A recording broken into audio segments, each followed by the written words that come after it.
This is the main. Howdy Fort Bend, William Ferguson coming to you today. And as you know, I'm easily excitable. But today I'm coming to you again from the South in Sugar Land, Texas, the beautiful Howdy Fort Bend studio. But I'm coming today with one of the, if I may, one of the coolest guys I know. Okay, Yeah, I know. One of the coolest. You're pretty cool. This is Chris Mitchell. If you don't know Chris Mitchell, watch this. You don't know saxophone.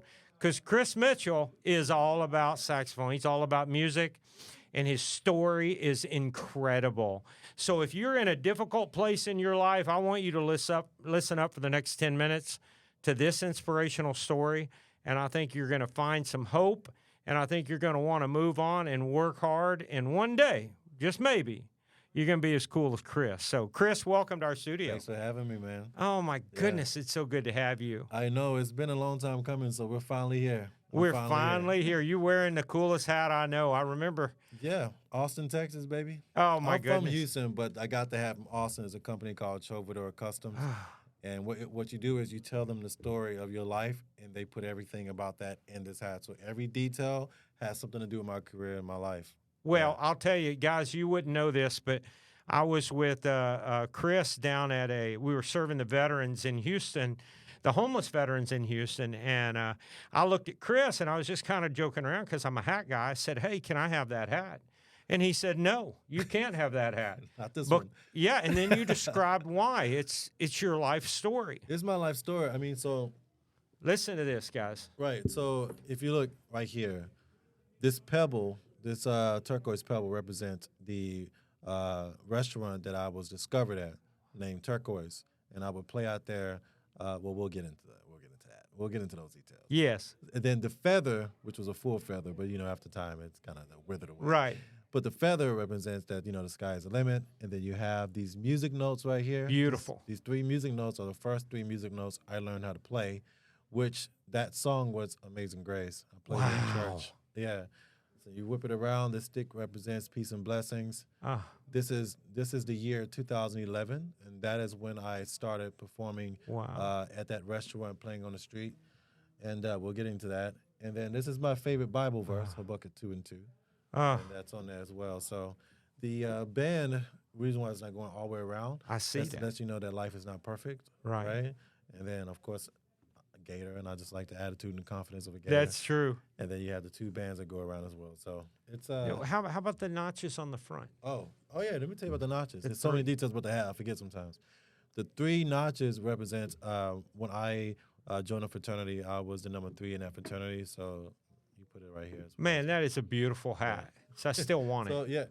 Well, not this one. I got others. I got others that you can have, though. Well, so the reason I have been so excited about having you here is you shared your story with a young family. She's a veteran. I think she was like 25 years old. I don't remember. Yeah. But she had some young kids, maybe older than that, but she had some young kids. She was homeless. And you shared your story with them at that at the VA location. And I was blown away at where I know you are now, or I believe you are now, to where you've come from. And there are people I run into all the time that say, I can't catch a break. I can't, things aren't going my way, and it's never going to work out. And I remember hearing your story, and I'm like, oh, if only they heard Chris. So, Chris, and I know you've told the story 1,000 times. I'm sorry. It's okay. But tell us what it was like growing up, and tell us some of that and how you ended up being so... And by the way, while you're humble, in my opinion, you are also what I would call music successful.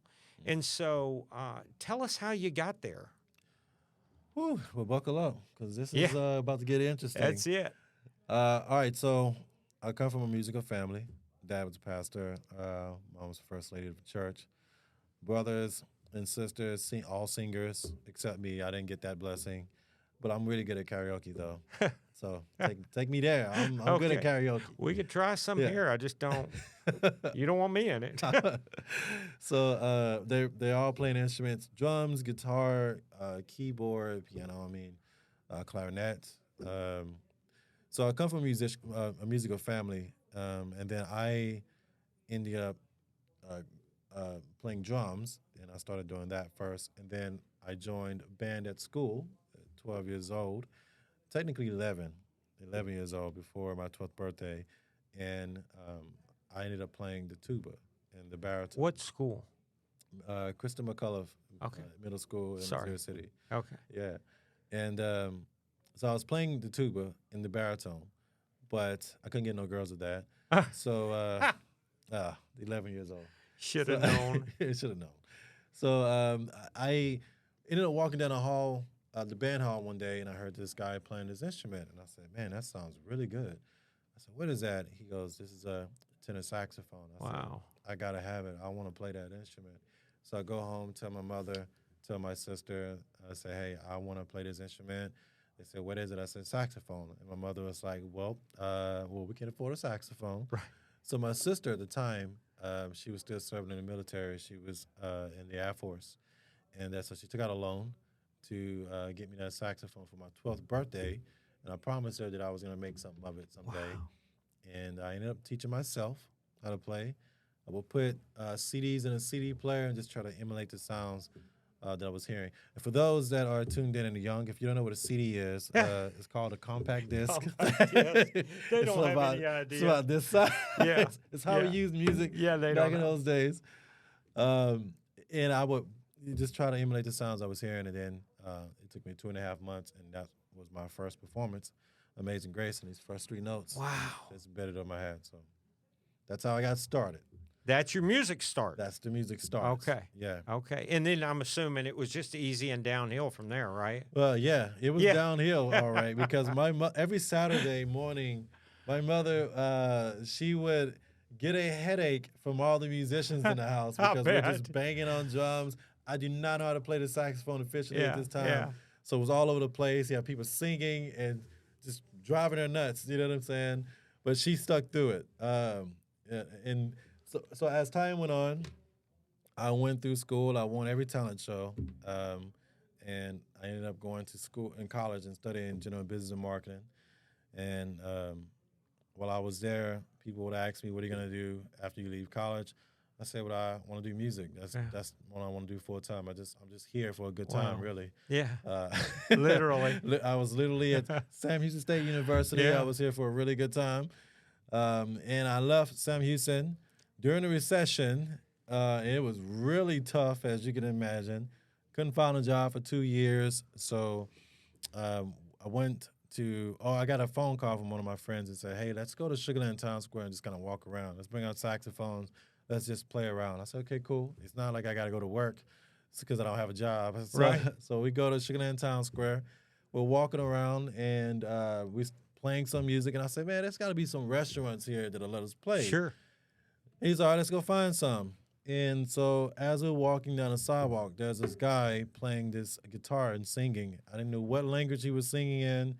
So I walk up to him. I said, hey, if we play together, we can make more tips. Now, at the time, he didn't really know much English, so everything he said was okay. Oh. That was the only thing he said. Not much of an argument. Yeah, not much of an argument. His name is Toga Ganera, by the way, who's a part of my band. And he always hates when I tell the story. Right. So we ended up playing on the sidewalk, and we started playing 7 days a week, 8 to 10 hours a day. And this was at the restaurant was named Turquoise, which comes with a pebble on my hat that I was telling you about. And so Jim was the owner of the restaurant, and he said, about what year was this? This is 2011. 2011. Okay. Yeah, this is 2011. Okay. So this is following up after the recession.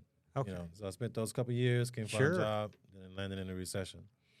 After the recession, and I'm at Turquoise and trying to, make a living. And I can keep going with the story, but we while we was out there for that 9.5 months, we decided we need to come up with an album, and we ended up going to my friend's garage that had a studio in there. And it's funny, his name is Victor Oyedeji, and we ended up going to his garage, and he didn't have like a solid studio like this. Like this was not. Like, it was different, garage. More like a garage. He had curtains in his garage. Yeah. He didn't have soundproof, nothing, right. None of that. He had curtains in his garage, and we just wanted to hear our music on a CD, and people wanted some music from us that they can take home. Sure. So we recorded this album. We named it Turquoise, That was the first album. And when you listen to that album, Wow. you will notice one thing, that the music is all over the place because there is no specific genre you can just categorize Right, that, right, right. right? So you'll hear Turkish music on it, you hear Arabic music on it. I was Right, telling the guy in right. front, R&B music on it. I mean, it was just like going to like Target and just seeing like there's different sections of everything in the store. I Like love it. that was the album, right? So we go back out to the sidewalk, and Toga was giving his music away. I didn't understand that because I was trying to get off the sidewalk, and I knew that free wasn't going to get me off. So, Wow, wow. so we started selling them for $5 each, Yeah. and yeah, and it eventually turned into concerts, and that's another story. How Wow. concerts turned out. Yeah. So tell us about when you were a little boy and your mom would take you into Houston, and you told me one about your dad was working at a house and you got to play video games. Oh And man. tell us some of the that's real stuff. Yeah. So, all right. So I'm born on Christmas. For those that don't know, that's where I get my name from. And during Christmas, my mother and father couldn't really afford the things that we would normally see on TV or the kids Right. around the block that would have Sure. those. We've all been there at some point, right? Yeah. And so they couldn't afford it. So what she could do was give me an experience. So she would take me downtown Houston so I can see the big buildings with the lights on and see people carrying briefcases and whatnot. Because from the world that we lived in, most people there were, self-contract or like, more blue collar than anything else. You know what I'm saying? So they didn't have those jobs that you would see Right. where you would watch, TV in the early '90s. You had like Right. Matlock. Yeah. And yeah, you had like Matlock. you had shows where guys would wear suits and things. Yeah, It's, as the world turns, a guy Right. come on, he has a suit, looks nice. Dallas. Remember that? Yeah. So they had suits and whatnot on. So in my neighborhood, you didn't see people wearing suits. They Yeah. were getting their hands dirty, Yeah. clothes dirty. So when they would paint success, that's what it looks like. Success Yeah. looks like a suit and tie, briefcase, and you're always busy. You know what I'm saying? So I wanted to see that. So she would take me downtown so I can see the Christmas decorations and see people in suits, the things Wow. you would see on She's TV. cool. Yeah, she's cool. So she would do that, and what else? Oh, another thing was when my father would go and work on these homes. He would take me and my brother with us sometimes, and he would go and work in Memorial, work in River Oaks, in the Heights area, in Greater Heights area, but areas where it was a higher income area. Where he would take us. And I'll never forget, man. I wish I knew this lady to his dad. I wish I remembered her name and her son's name. But he took us to this home where she had a couple kids, and the one of the kids was my age, and he had the what was it at the time? It was a Sega. He had the Sega. He had the Sega. You're making me feel old. Yeah, he had the Sega at the time. We didn't have a Sega. We were just getting on Nintendo. You know what I'm saying? Yeah. So he had the Sega, and I wanted to play Sonic. So we get to his home, and while my dad would do contract work, I would be upstairs with her son. We would be playing, the Get outta Sega here. Sonic game and whatever other game that he'd have. She's cool. She's cool, and so my dad was doing contract work for a couple weeks. So one day, I didn't know it was gonna be our last day there. He took us there. Her son was still at school or somewhere else. I couldn't attend school that day because my mom was sick that day, and my dad needed to take care of us, and he couldn't pick us up. And we had moved just a little further away than where we were used to walking just to and from school. So she didn't want us to do it at that time. And that's originally another story I can tell you that you don't know about. And so we went to that house, and the lady said, yeah, you can go upstairs and play the Sega while your dad's working. I said, okay, great. So I'm upstairs, I'm playing the game, I'm really into Sonic, beating that next level, collecting all the rings I can. Yeah. And then my dad comes upstairs and said, hey, it's time to go. I said, okay, cool. He was like, now say bye to, I can't think of her name. It's but okay. He says, say bye to her. And I said, okay, cool. And he was like, all right, well, it was great doing business with you. And I remember looking at my dad going, this is it? Like, we're not coming back? He goes, oh, no, we're done. And I said, okay. But in my head, when we got in his truck and we were driving off, in my head, I was thinking like, man, I'll never see this life Never again. You know what I'm saying? Like this, I'll never be able Yeah. to see these type of homes, this type of game, the video No. game, because that's just not normal. Where No Sega for you. No Sega for me. That's not normal for the neighborhood I was in, you know. And so I just remember the whole ride home thinking like, man, I'll never see anything like that again. And to piggyback off what I was saying about why I was there and I couldn't go to school that day, we used to catch the bus route from Kelso Elementary. Like Metro. Metro. Yeah. Yeah, Metro route from Kelso Elementary to the home we lived at in South Park. But before we moved there, we would walk to school.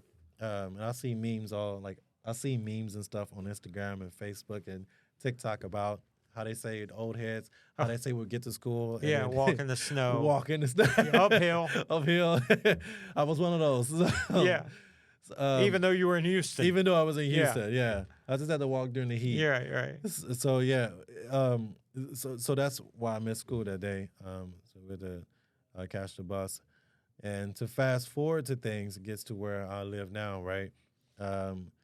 When I signed the lease to the building where I'm living now, she takes me upstairs, the leasing agent, and say, hey, this is the apartment this is the one you're going to be staying in.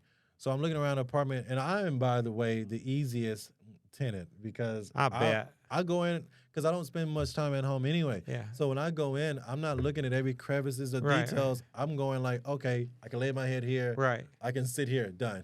That's me. That's it. Like, right, that's me. She's like, yeah, take out this. You're going to be facing east, towards the medical center and whatnot. And I said, okay, great. She's like, have a look on the balcony. So I go on the balcony, and then I'm standing there on the balcony, and I was like, wait, that's 59. That's 288 and 59, right? She goes, yeah, that's it. I said, that's South Park. Wow. And she goes, yeah, behind Medical Center. Yeah. I said, man, that's a story within itself. I never thought that I would be on the other side of the highway. Now you are. And now I'm overlooking where I grew up. You know what I'm saying? So every night when I, turn my lights off, I can look out of my window going like, man, I never thought that I would have made it to the other side of the freeway because it just that was impossible thinking. Right. You know what I mean? When you come from my neighborhood. So, and you hear stories, people hear stories about this often from people that come from unfortunate situations, and they say, oh, I was from here and I was from there. And you never know if they're true or not. You know what I'm saying? Yeah, because it seems like more people are saying it than it's kind of hard to decipher if someone is being real about it. But no, seriously, I mean, that was a lifestyle I lived, and it's a real thing. You know, trying to, become successful or become to come from that type of lifestyle into where you are today. So all the people that follow you, and it's a lot of people. I certainly did my research before I got you in here, and I'm not going to say too much about what I found about you. That's fine. But there's a lot of people that follow you, and they certainly follow you for your music. There's no doubt about that. But I also want to compliment you and say, I think they follow you because you're inspirational. And so as I hear your story, you're a guy, it wasn't just given to you. You worked your tail off, and you were uncomfortable time and time again. And here we are today sitting in, Sugar Land, Texas. Yep. Your home is essentially overlooking the place you grew up. You travel all over the world. You're being recognized for your great music.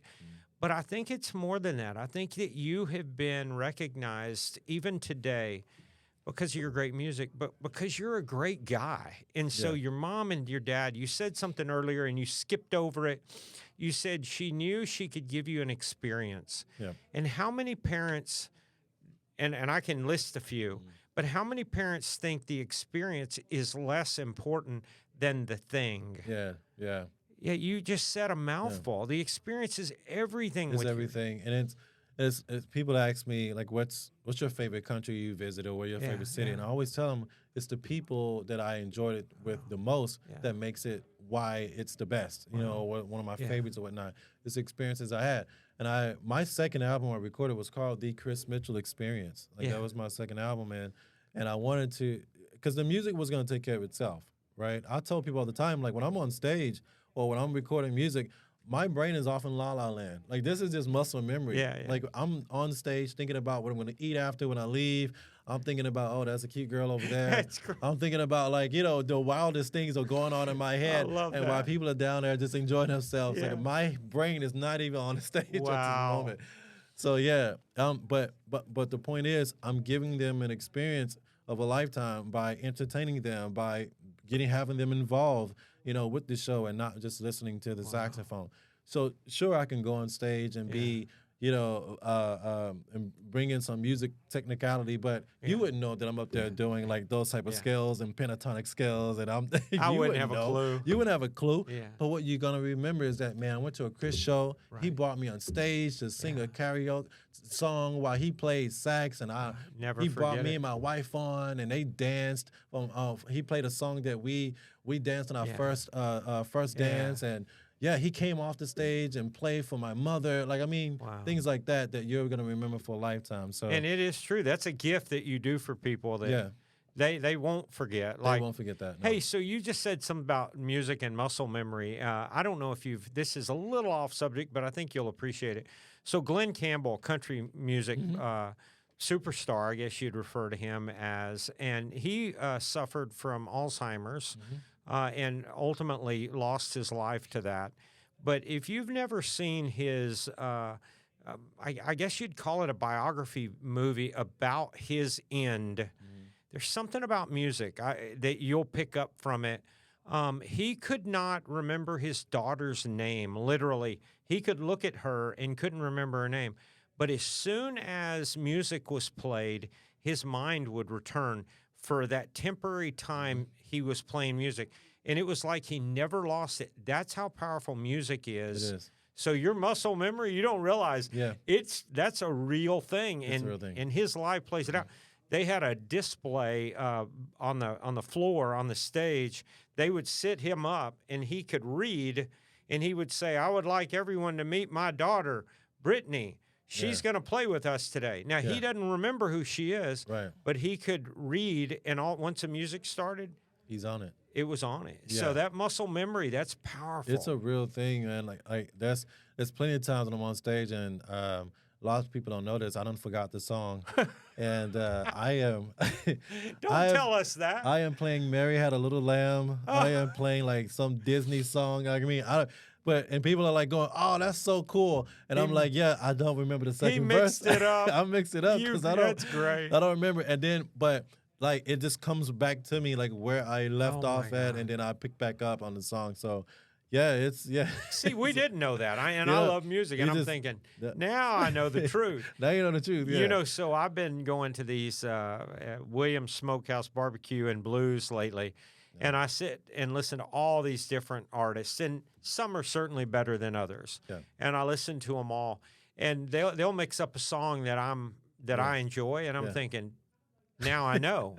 Sometimes we forget the lyrics. Now, when the song's over, I'm going to say, hey, pay attention. Yeah, so sometimes the music can sound so close to another song that you'll forget and start singing the lyrics of the other song. way. So if you sing Chris Stapleton's Tennessee Whiskey, if you're not careful, you may end up singing Etta James' I'd Rather Go Blind. I'd Rather Be Blind. I've never thought of those that. Those are, so she's the originator of that. If you listen to her, I'd Rather Be Blind, right? Get out of here. And then listen to Chris Stapleton's Tennessee Whiskey. If you're not careful, you'll start singing both. Isn't that crazy? What a beautiful, that's cool, man. But your muscle memory kind of just brings you back to, all right, I can pick back up where I left off. Well, your coolness is what brings you back. That's what So Chris, you went out one night with us. We were handing out bags and stuff, backpacks and all that in our homeless community in Houston. Yeah. And I remembered how well received that was by your followers. You did a live stream, and I remember people were just enamored at that. And so I would challenge them, right now as they watch and listen on your live, and they'll see this later. I would challenge them to do good things in the community. For sure. And you set a great example of that. So what I want to do in conclusion, because I could talk to you all day, and right now Lawrence Brown is probably killing me because I get to interview you. But what I would like to do is I'd like to turn your camera on you, and maybe you have a inspirational thought for someone. Maybe it's a young person or an old person, someone that feels like they just can't get it together. Mm-hmm. And maybe you have a thought. I know I'm catching you hot on the spot, but this is your real life, and I have a feeling you're going to say something cool. So I'm going to flip your camera. It's all you. Tell them what you think might inspire them. Okay, so let me start you here, and then we'll lead into some inspiration, because it may not come just by me telling you to strive and do your best or whatever. So I'm gonna tell you a story, and then I believe that is gonna inspire you. I never received a chance to do concerts. No one would pick me up to do concerts because I didn't have any experience and I didn't have any credibility at the time. I didn't make a name for myself. So I ended up saving up money while I was on the sidewalk. I saved up some money and I went to a jazz club and I rented the jazz club with my own money. And he asked me how I was going to sell the tickets. So when I went back to that restaurant playing on the sidewalk, when I went back, I started taking emails and phone numbers from everyone that was watching me, everyone that would walk by the restaurant, everyone that would sit down at the patio. And I started observing that every hour to an hour and a half, the tables would turn for that restaurant. So a new batch of people would come in. I got to a point where I was collecting over 400 emails a day for those 9.5 months. And I ended up collecting nearly 500,000 emails and phone numbers. So when it came to renting that place, he asked me how I was going to sell the tickets when the tickets went on sale. I said, I'm going to send an email out, and hopefully those people will buy tickets. Really? That place held 140 people, and the tickets sold out within 20 minutes, or right under 20 minutes. And so what I took from that was, you know what? I'm going to start renting my own theaters and my own concerts or whatnot. So every concert I've had from 2013 through to now, I never had investors. I would rent my own the venues with my own money. I would pay the staff. I pay the lighting technicians, sound technicians. I pay stagehands. I pay manager. I pay the ushers. I pay concessions. I pay. Everyone that is needed to function to do a show. I pay everyone, and then I send out my information about details through email, text, and social media because I built a following for people to buy tickets.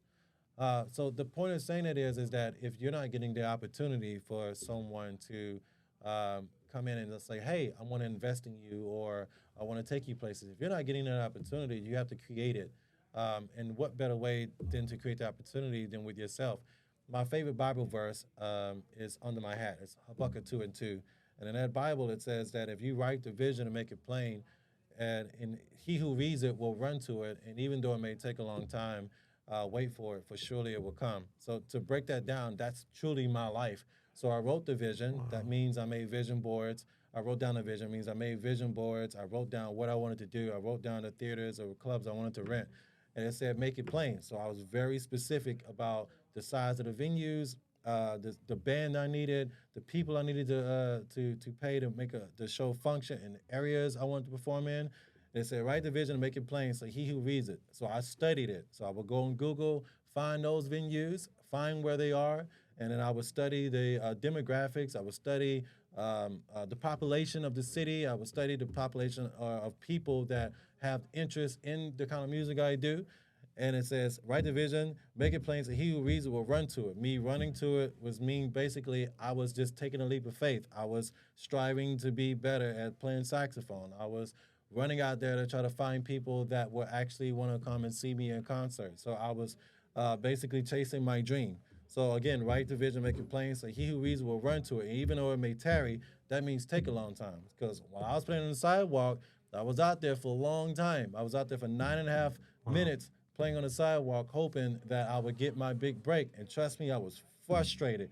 During that time I was on the sidewalk, I lost my car. It was stolen with three of my instruments in the car, all 3 saxophones. I took this girl to the movie, and I came out. My car was stolen. And that's a whole other story. Wow. So, and it may take a long time. And then it says, so to back you up, write the vision, make it plain so that he who reads it will run to it. And even though it may tarry, wait for it. So I had to be very patient. So even though I got frustrated, I had to be like, okay, all right, be patient, Chris. Your time is coming. And you've heard that before. And it says, again, write the vision, make it plain so he who reads it will run to it. And even though it may tarry, wait for it. For surely, meaning basically, if I do all those things, surely it will come at the appointed time. So I didn't know what the appointed time was, but I knew that it would come. So you hear people talk about there's a light at the end of the tunnel, right? I knew that I was going to eventually reach that light at the end of the tunnel. Not that light, but that tunnel, the light at the tunnel. Not the other light. But I ain't ready to go yet. But Not yet. But Not the yet. light of the tunnel. So if you just follow that, then and take my story, and if that inspires you, then great. Reach out to me. Reach out to Mr. William Ferguson here.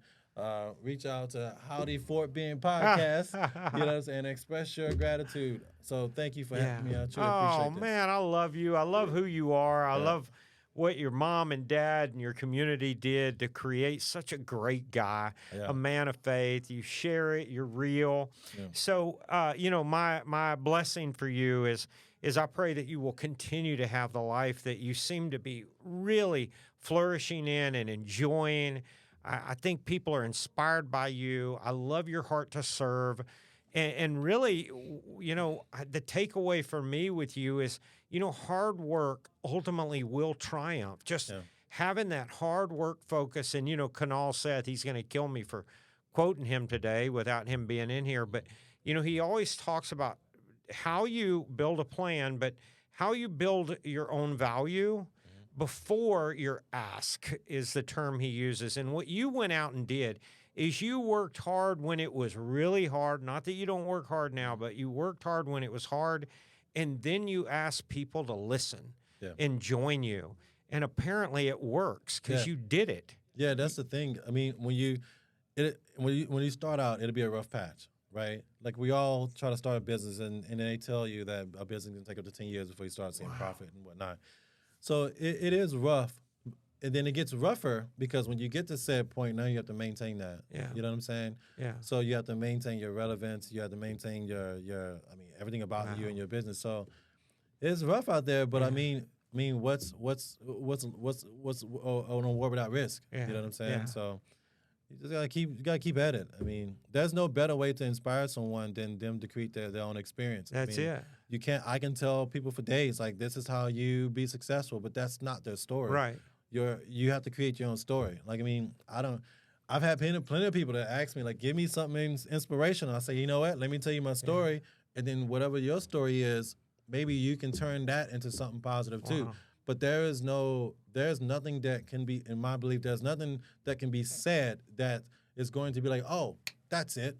No, your experiences is going to teach you some valuable lessons. And if you listen and study your experience or your failure, so to speak, then you'll be able to finally see some wins. But everyone has a different story. Wow. So, guys, you certainly probably know Chris better. You may not even know me, especially if you're someone that follows Chris.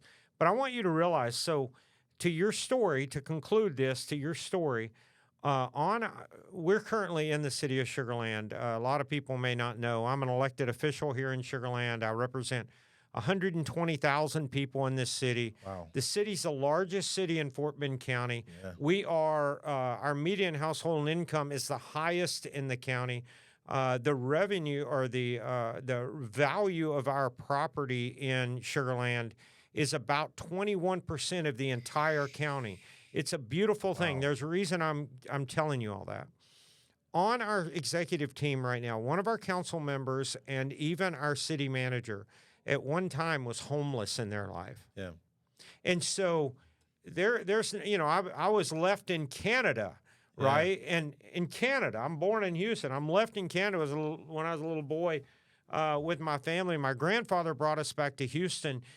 No one would have ever thought I could get to the point. I've been a cop for 32 years. Yeah. I run my own business. I run at one of the greatest cities, sweetest city in Texas, right? Yeah. How? Just hard work, persistence. Be someone that builds value in your lives, serve others, play beautiful music, even though you forget about it because you're looking at beautiful girls, right? Yeah, from time to it's time. a little distraction. But anyhow, guys, I hope you enjoyed Chris as much as I did.